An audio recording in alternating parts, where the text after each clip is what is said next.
بسم اللہ الرحمن الرحیم۔ السلام علیکم تمام سننے والوں کو خوش آمدید میرے چینل سچی آپ بیتی پر۔ تو جن دوستوں نے ابھی تک میرے چینل سچی آپ بیتی کو سبسکرائب نہیں کیا ہے وہ اسے سبسکرائب کریں اور بیل کے بٹن کو پریس کریں تاکہ آپ کو ملتی رہے آنے والی چینل کی تمام اپڈیٹ۔ اور جو دوست میرے چینل پر ابھی نئے آئے ہیں انہوں نے میرے چینل کو ابھی جوائن کیا ہے، میں ان کو بھی دل سے خوش آمدید کہتی ہوں۔ اور جو دوست اپنی سچی آپ بیتی میرے ساتھ شیئر کرنا چاہتے ہیں وہ انسٹاگرام پر آ کر اپنی سچی آپ بیتی میرے ساتھ شیئر کر سکتے ہیں۔ تو چلیے چلتے ہیں آج کی سچی آپ بیتی کی طرف، جو کہ ہمیں لاہور سے ایک ڈاکٹر صاحب نے بھیجی ہے۔ سنتے ہیں ان کی سچی آپ بیتی۔ میں لاہور کے گنگا رام ہاسپٹل میں تقریباً 20 سالوں سے جاب کر رہا تھا، اور مجھے جاب کرتے ہوئے ابھی یہ 21واں سال تھا۔ آج میں روٹین کے مطابق اپنے آفس میں بیٹھا ہوا تھا اور لوگوں کے آنے کا جو مریضوں کا ٹائم تھا میں ان لوگوں کو چیک کر رہا تھا۔ تو میرے پاس ایک ایسا مریض آیا جو کہ بہت ہی کمزور اور بہت ہی بیمار تھا۔ اس کو فوراً ہی ایمرجنسی میں لے کے جایا گیا۔ اس کے ساتھ کوئی 25 سے 27 سال کی ایک لڑکی بھی تھی۔ اس نے مجھے بتایا کہ ان کو کافی دنوں سے موشن آ رہے ہیں، موشن کی وجہ سے یہ کمزور ہو گئے ہیں۔ میں نے ان کو فوراً ہی ایمرجنسی میں لے جا کر ان کا ٹریٹمنٹ شروع کیا، لیکن اس مریض کی حالت جو تھی وہ بہتری کی طرف نہیں آ رہی تھی۔ اس کو بہت ہی زیادہ موشن آ رہے تھے۔ دیکھنے میں کوئی وہ 50 یا 55 سال کا آدمی تھا، لیکن کمزوری کی وجہ سے وہ اپنی عمر سے کوئی 10 سال بڑا لگ رہا تھا، اور اس کا حلیہ بھی کچھ عجیب ہی سا تھا۔ بڑے بڑے سے بال، ہاتھوں میں بہت زیادہ انگوٹھیاں، کڑے، دیکھنے میں ایسا لگ رہا تھا کہ جیسے کوئی وہ ملنگ ہو۔ میں نے سمجھا کہ یہ کوئی فقیر یا کوئی ملنگ ہے۔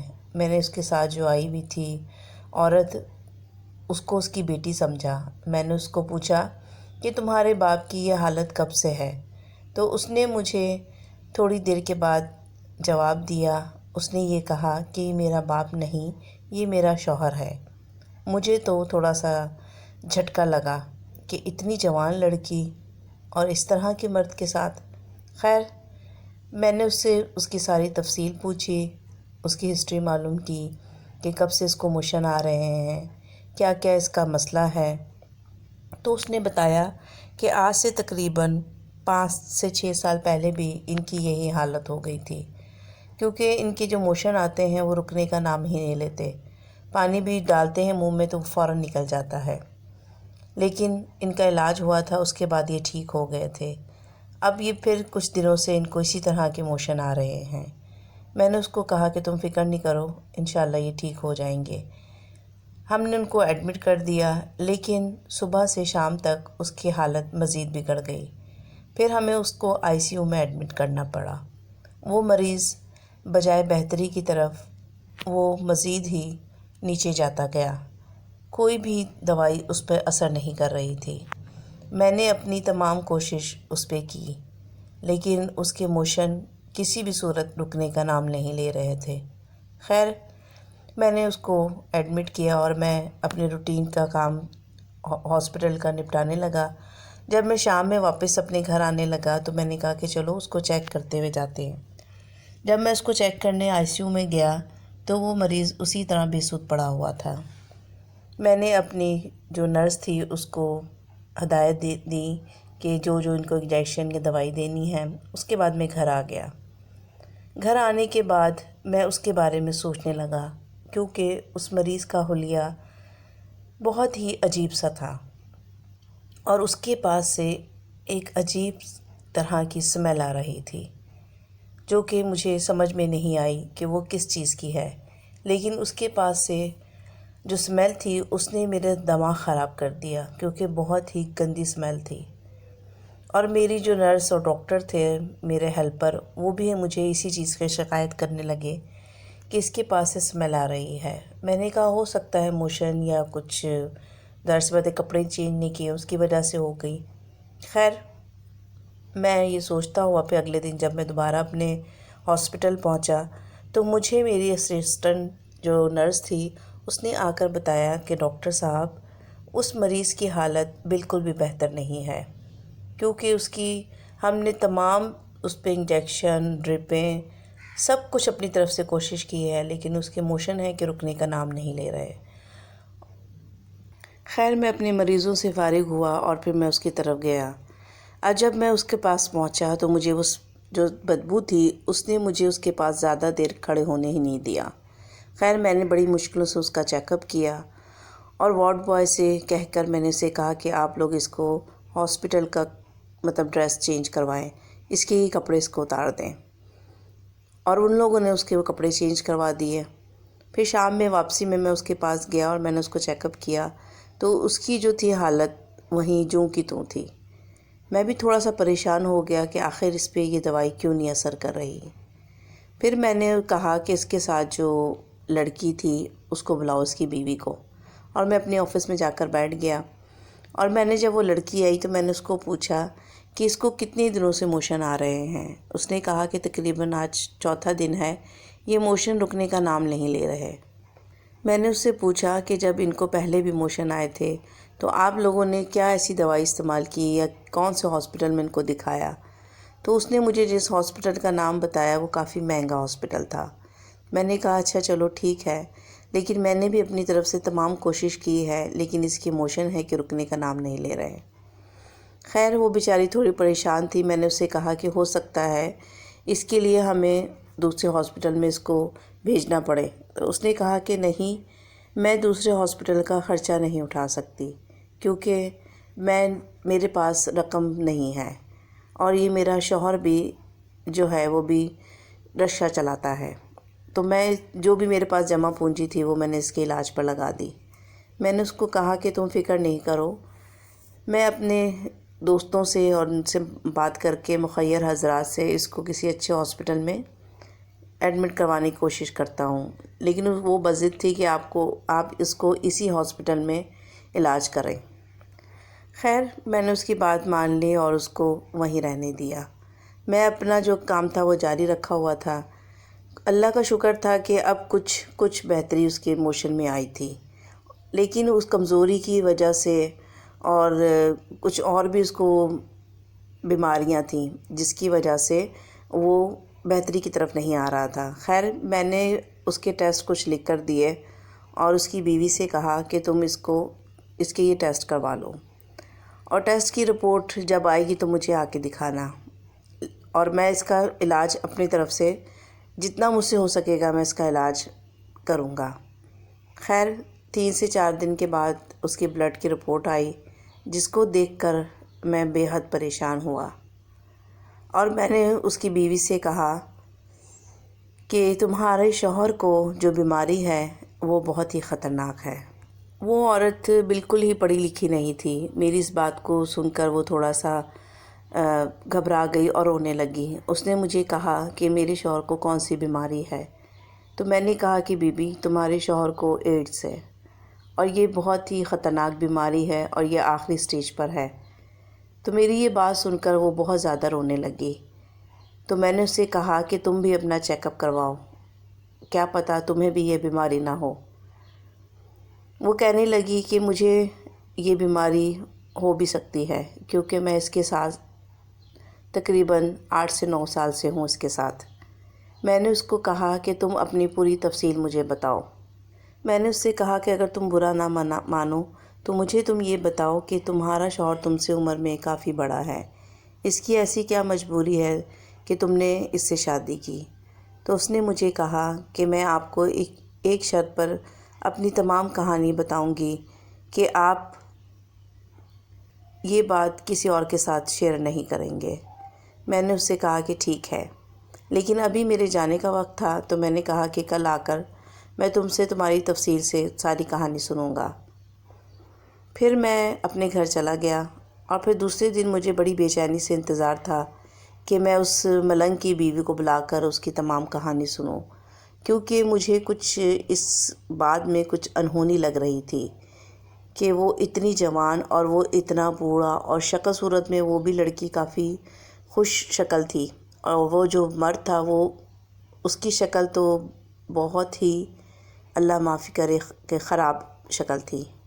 شکل سے وہ کوئی بہت ہی درندہ اور عجیب انسان لگتا تھا۔ تو مجھے یہ تھا کہ ہو سکتا ہے اس نے اس کو ڈرا دھمکا کر یا کسی بھی اس میں اس سے شادی کی ہوگی۔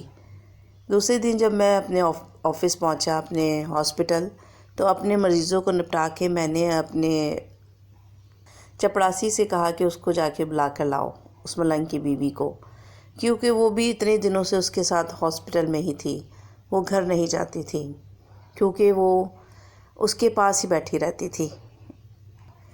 ابھی میرا چپڑاسی اس کو بلانے گیا کہ تو میرے پاس نرس آئی اور مجھ سے کہنے لگی کہ ڈاکٹر صاحب آپ میرے ساتھ چلیں۔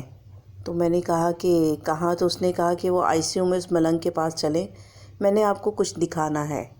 جب میں اس کے ساتھ آئی سی یو میں پہنچا اور جب میں ملنگ کے قریب گیا تو میں نے یہ دیکھا کہ وہ بالکل ہی بے ہوش پڑا ہوا تھا اور اس کی ناک سے کوئی چیز نکل رہی تھی۔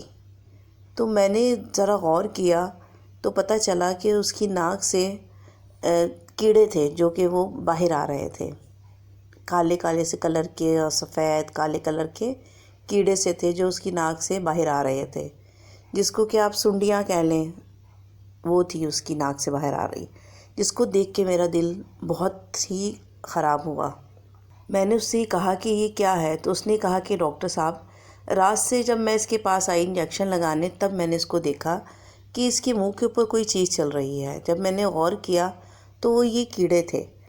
تو میں بےحد پریشان ہوئی اور میں نے کہا کہ میں کسی اور ڈاکٹر کو دکھاتی ہوں، لیکن اس ٹائم ڈیوٹی پہ کوئی اور ڈاکٹر موجود نہیں تھا۔ تو آپ آئے تو میں نے کہا کہ یہ آپ کا مریض ہے تو پہلے میں آپ کو اس بارے میں آگاہ کروں۔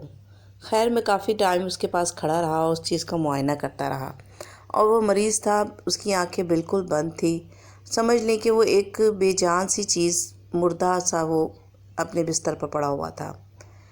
ہمارے ہاسپٹل میں ایک یہ بات تھی کہ ہم لوگ جو آئی سی یو میں مریض ہوتے تھے ان کے لیے ایک مخصوص ہم لوگوں نے ٹائم کیا ہوا تھا، تو ہم سورہ رحمان لگاتے تھے، اور سورہ رحمان لگا کر ہم لوگ مریضوں کو اس چیز سے مطلب ان کا علاج کرتے تھے۔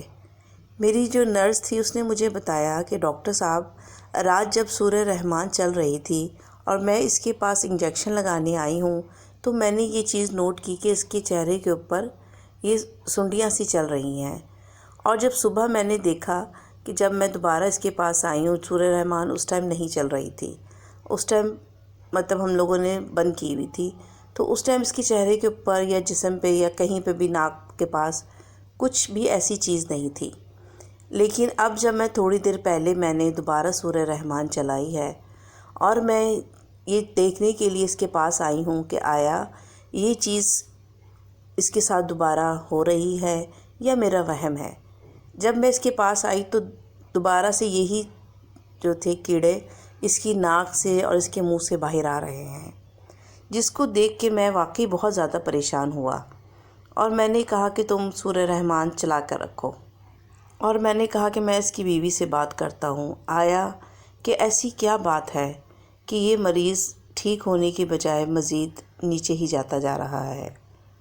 میں واپس اپنے آفس میں آیا اور دیکھا کہ وہ عورت وہاں پر بیٹھی ہوئی ہے اور میرے آنے کا انتظار کر رہی ہے۔ مجھے دیکھ کر وہ کرسی سے اٹھی اور اس نے مجھے سلام کیا۔ میں نے اس کو ہاتھ کے اشارے سے بیٹھنے کا کہا اور میں جا کر اپنی کرسی پر بیٹھ گیا، اور میں نے اس سے کہا کہ تم مجھے اپنی تمام جو سٹوری ہے، جو بھی قصہ ہے، مجھے شروع سے بتاؤ، اور مجھے یہ بتاؤ کہ یہ تمہارا شوہر کب سے ہے، تمہاری اس کے ساتھ زبردستی شادی ہوئی یا کوئی اور وجہ ہے۔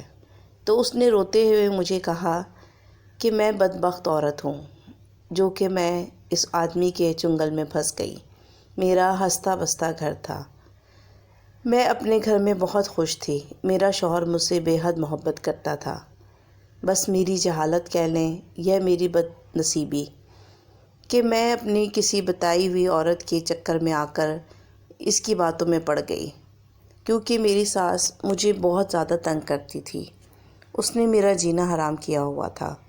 میں اپنی ساس سے چھٹکارا حاصل کرنے کے لیے کسی پیر فقیر کے پاس جانا چاہتی تھی، تو مجھے ایک عورت نے اس کا پتہ بتایا اور اس نے کہا کہ اس کا کام 100% ہوتا ہے۔ میرا شوہر یہ جو آدمی ہے یہ رکشہ بھی چلاتا ہے اور یہ کالا علم بھی کرتا ہے۔ تو میں اپنی اس دوست عورت کے ساتھ جب اس کے آستانے پہ پہنچی تو اس نے مجھے ایسا ایک تعویذ دیا کہ جس سے میری سانس بالکل میرے ساتھ ٹھیک ہو گئی، لیکن مجھے اس کے آستانہ پہ دوبارہ آنا تھا کیونکہ اس کی کچھ شرائط تھی جو کہ مجھے پوری کرنی تھی۔ یہ جو آدمی ہے یہ بہت ہی گندا آدمی ہے، کیونکہ جب یہ کالا علم کرتا ہے تو جس کے لیے بھی یہ کرتا ہے اس کو یہ اپنی کچھ شرائط بتاتا ہے جس کو پورا کرنا اس کے لیے لازمی ہوتا ہے۔ اس نے مجھے کہا تھا کہ تمہیں اپنے مقصد حاصل کرنے کے لیے میرے ساتھ ایک رات گزارنی ہوگی، نہیں تو میں تم پہ وہ علم الٹا کر دوں گا۔ میں نے اس کی یہ بات مانی اور میں اس کے آستانے پہ آ گئی، اور پھر نہ جانے اس نے مجھ پر کون سا جادو کیا کہ میں ہر دفعہ اس کے آستانے پہ اس کے بلانے پر آ جاتی تھی اور یہ میرے ساتھ وہی شیطانی کھیل کھیلتا تھا۔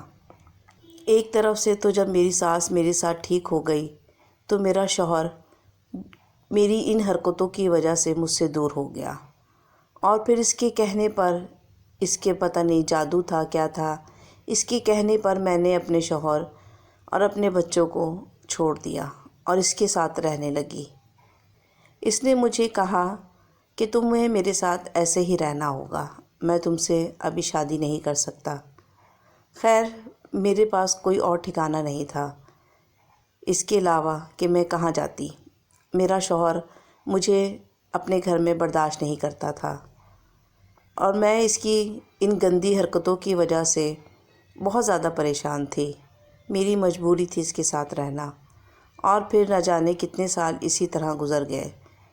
تو میں اس کے ساتھ رہی تو میں نے یہ دیکھا کہ یہ آدمی بے حد گندا انسان ہے، کیونکہ یہ جو علم کرتا ہے وہ گندگی سے علم کرتا ہے، چاہے لڑکا ہو چاہے لڑکی ہو، چاہے آدمی ہو چاہے عورت ہو، یہ اس کے ساتھ ہر وہ گندا علم کرتا تھا، عمل کرتا تھا جو کہ غیر شرعی، غیر اسلامی اور بہت گھنونا عمل کرتا تھا یہ ان لوگوں کے ساتھ۔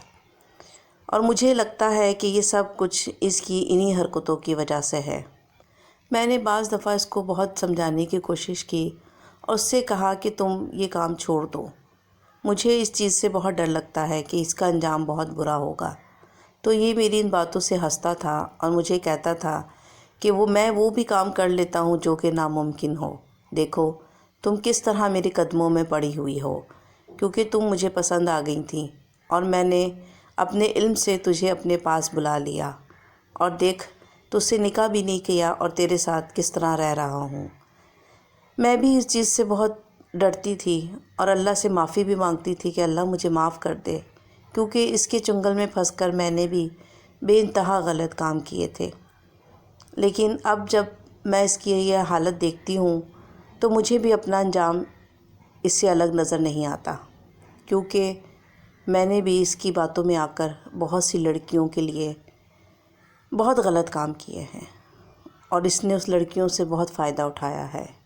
یہ میری نظروں کے سامنے میرے ہوتے ہوئے یہ لڑکیوں کے ساتھ وہ غلط کام کیا کرتا تھا، اور ان لوگوں کی بھی مجبوری ہوتی تھی کہ اس کے ساتھ وہ غلط کام کریں، کیونکہ یہ ایک شیطان ہے، انسانی روپ میں ایک شیطان، ایک درندہ ہے، کیونکہ اس نے بہت لڑکیوں کی زندگیوں کو برباد کیا ہے، بہت لوگوں کے گھروں کو برباد کیا ہے اور بہت سی ماؤں کی گودیں اجاڑی ہیں۔ تو اللہ نے اس کا یہی انجام کرنا تھا، اور اس کو ایڈس بھی اسی وجہ سے ہوا ہے۔ آج سے تقریباً 5 سال پہلے بھی اس کو یہ سب بیماری ہوئی تھی، مطلب موشن آ رہے تھے، تو اس نے اللہ سے توبہ کر لی تھی، اور اس نے مجھے کہا تھا، اس کو بھی شاید میری باتیں سمجھ میں آ گئی تھیں، تو اس نے مجھ سے کہا کہ چلو ہم دونوں اب نکاح کر لیتے ہیں اور ہم دوبارہ سے اپنی اچھی زندگی گزاریں گے۔ میں محنت مزدوری کروں گا اور حق حلال کی کمائیں گے اور کھائیں گے، اس کی اس بات پر میں بھی خوش ہو گئی اور ہم لوگوں نے مسجد میں جا کر نکاح کر لیا، اور اس نے اللہ تعالیٰ سے بہت معافی مانگی۔ اس کے بعد یہ ٹھیک ہو گیا تھا۔ 2 سال اس نے بہت محنت سے اور حلال کی روزی کمائی، لیکن کہتے ہیں نا کہ غلط کام کبھی بھی آپ کا، غلط پہچان آپ کا پیچھا نہیں چھوڑتی۔ پھر اس کو کسی نے دوبارہ اس کام کی طرف مجبور کیا اور اس نے دوبارہ سے وہی کام شروع کر دیا۔ میں نے اس کو بہت سمجھایا، بہت کہا، لیکن غریبی 2 سال ہم لوگوں نے بہت دیکھی، جس سے اس کا دل یہ تھا کہ نہیں، کچھ بھی نہیں رکھا پیسے کے سوا، میں یہ کام کروں گا تو ہم دوبارہ سے بہت جلد بہت سارا پیسہ اکٹھا کر لیں گے۔ میرے منع کرنے کے باوجود بھی اس نے وہ کام نہیں چھوڑا۔ تو میں نے اس کو سمجھایا، جب یہ بات نہیں مانی تو میں نے کہا کہ میں اپنے شوہر کے پاس واپس جا رہی ہوں۔ جب میں دوبارہ 5-6 سال کے بعد دوبارہ اپنے شوہر کے گھر گئی تو میری ساس نے اور میرے شوہر نے مجھے دھکے دے کر گھر سے نکال دیا، اور انہوں نے کہا کہ تم جیسی گندی عورت کو ہم اپنے پاس نہیں رکھیں گے، اپنے بچوں پہ بھی تمہارا سایہ نہیں پڑنے دیں گے۔ خیر، میں دوبارہ اس کے پاس واپس آ گئی، میری بھی مجبوری تھی، اور اب پھر 1 ہفتے سے اس کو وہی موشن شروع ہو گئے ہیں۔ مجھے تھا کہ اب کی دفعہ اس کا بچنا ناممکن ہے۔ میں نے اس کو کہا کہ تم ذرا میرے ساتھ چلو ICU میں۔ میں اس کو ICU میں لے کر گیا تو سورہ رحمان چل رہی تھی، اور میں نے دیکھا کہ اس آدمی کے منہ سے اب ڈھیر سنڈیاں باہر آ رہی تھیں، جس کو دیکھ کے وہ عورت بھی بہت زیادہ خوفزدہ ہو گئی، کیونکہ اس کے پورے منہ پر وہ سونڈیاں رینگ رہی تھیں، کانوں سے نکل رہی تھی، ناک سے نکل رہی تھی، منہ سے نکل رہی تھی۔ یہ دیکھ کر میرا بھی دل بہت پریشان ہوا۔ وہ عورت تو فوراً ہی ICU سے باہر چلی گئی۔ میں بھی اس کے پاس آیا اور میں نے اس کو کہا کہ دیکھو، یہ انجام ہے، اللہ کی نافرمانی کرنے کا یہ انجام ہے۔ اس آدمی نے اپنے لیے تو برا کیا ہی کیا، لیکن اس نے تمہارے لیے بھی بہت برا کیا۔ اب سوچو کہ اس کا انجام کیا ہوگا۔ اس نے کہا کہ ڈاکٹر صاحب، آپ ایسا کیجئے کہ اس کو زہر کا انجیکشن لگا دیں، اس کو مار دیں، اس کا مر جانا ہی اچھا ہے۔ میں نے اسے کہا کہ میں اللہ کے کاموں میں مداخلت نہیں کر سکتا۔ اللہ تعالیٰ نے اگر اس کی اسی طرح سزا لکھی ہے تو اس کی وہ سزا اللہ جب تک پوری نہیں ہوگی، اللہ تعالیٰ بھی اس کو موت نہیں دے گا۔ اور پھر وہ آدمی تقریباً 6 سے 8 دن ہمارے پاس اسی حالت میں رہا۔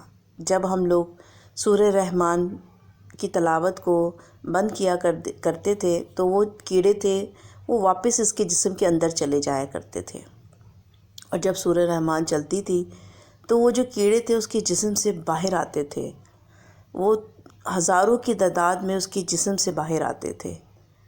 میں بھی اس چیز کو دیکھ کر بہت زیادہ گھبراتا تھا اور اپنے رب سے معافی مانگتا تھا کہ اللہ پاک، ہم سب کو ایسی نافرمانی سے دور کر ہمیں بچا کہ ہم تیری نافرمانی سے بچیں، تیرے نافرمان بندے نہ بنیں، تیرے فرما بردار بندے بنیں، کیونکہ تیرا جو عذاب ہے وہ بہت سخت عذاب ہے۔ بعض لوگوں کو اللہ پاک دنیا میں ہی عذاب دکھا دیتا ہے۔ پھر تقریباً 6 سے 8 دن کے بعد اس بندے کی حالت جو بہتر نہیں ہو رہی تھی، ایک رات اس کا انتقال ہو گیا، اور میں نے پھر اس عورت کو بلایا اور اس سے کہا کہ جاؤ اس کو لے جاؤ اور اس کا کفن دفن کرو۔ تو اس نے کہا کہ میرے پاس تو 1 روپیہ بھی نہیں ہے، آپ اس کو خیراتی ادارے میں دے دیں یا کہیں بھی اس کو دفن کر دیں، میرے پاس 1 روپیہ نہیں ہے کہ میں اس کو دفنا دوں، اور مجھے بھی اپنا انجام بہت برا لگ رہا ہے۔ اللہ پاک مجھے معاف کر دے، میں نے کس قدر گناہ کیا ہے یہ میرا اللہ جانتا ہے۔ پھر ہم لوگوں نے اس کی لاش کو خیراتی ادارے کو دے دیا، جنہوں نے اس کا کفن دفن کیا۔ پھر کچھ دنوں کے بعد میں جب راؤنڈ پہ تھا، وارڈ کا راؤنڈ کر رہا تھا، تو مجھے ایک بستر پر ایک بہت ہی بیمار سی عورت پڑی ہوئی نظر آئی۔ جب میں نے اس کا معائنہ کیا تو پتہ چلا کہ وہی ملنگ کی بیوی ہے، اور اس کی بھی وہی حالت تھی، اس کے جسم میں بھی بالکل بھی خون نہیں تھا، اس کو جو بیماری تھی وہ آخری سٹیج پر تھی۔ اس کو دیکھ کر میں اپنے رب سے بہت معافی مانگی اور پتہ چلا کہ اسی دن رات میں اس کا بھی انتقال ہو گیا اور اس کو بھی خیراتی ادارے میں دے دیا جنہوں نے اس کا کفن دفن کیا۔ میرے اتنے سالہ کیریئر میں میرا یہ پہلا واقعہ تھا جو کہ میں نے اس طرح کے لوگ اپنے سامنے دیکھے، اور میں آپ سب سے کہنا چاہتا ہوں کہ خدا کے لیے کبھی بھی کسی بھی ایسے ڈھونگی پیر یا ڈھونگی بابا کے چکروں میں مت پڑے، اور نہ کبھی یہ گندا علم کرے، کیونکہ اللہ کو یہ باتیں سخت ناپسند ہیں۔ صرف اور صرف اپنے رب سے مدد مانگے جو بڑا غفور و رحیم ہے۔ اللہ پاک ہم سب کو ایسی نافرمانی سے اور ایسی باتوں سے دور رکھے۔ اللہ پاک آپ سب کا حامی و ناصر۔ امید کرتی ہوں کہ آپ لوگوں کو یہ ڈاکٹر صاحب کی کہانی ضرور پسند آئی ہوگی۔ اپنے دوستوں کے ساتھ اس ویڈیو کو شیئر کیجیے گا اور لائک کیجیے گا۔ مجھے اور اپنے پیاروں کو اپنی نیک دعاؤں میں ضرور یاد رکھیے گا۔